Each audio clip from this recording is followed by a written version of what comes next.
माणसं सतत जगत जगत आणि जगत राहतात.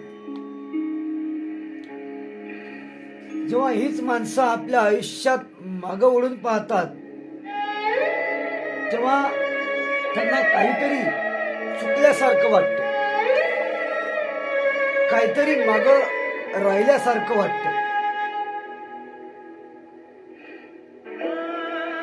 आमच्या पोरांना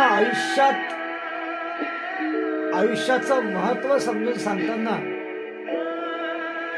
त्यांना सर्वात आधी वेळेचं महत्व समजून सांगा.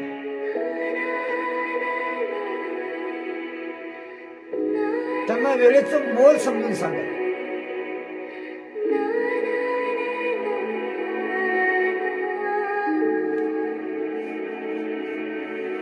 त्यांना सांगा की आपली वेळ दुसऱ्याला देता येत नाही, दुसऱ्याची वेळ उधार घेता येत नाही,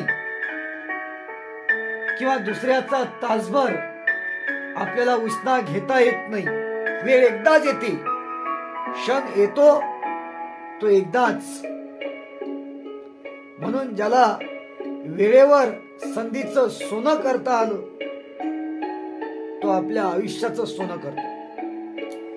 आणि ज्याला वेळेची किंमत नाही, ज्याला वेळेवर संधीचं सोनं करता आलं नाही, त्याच्या आयुष्याची माती होते.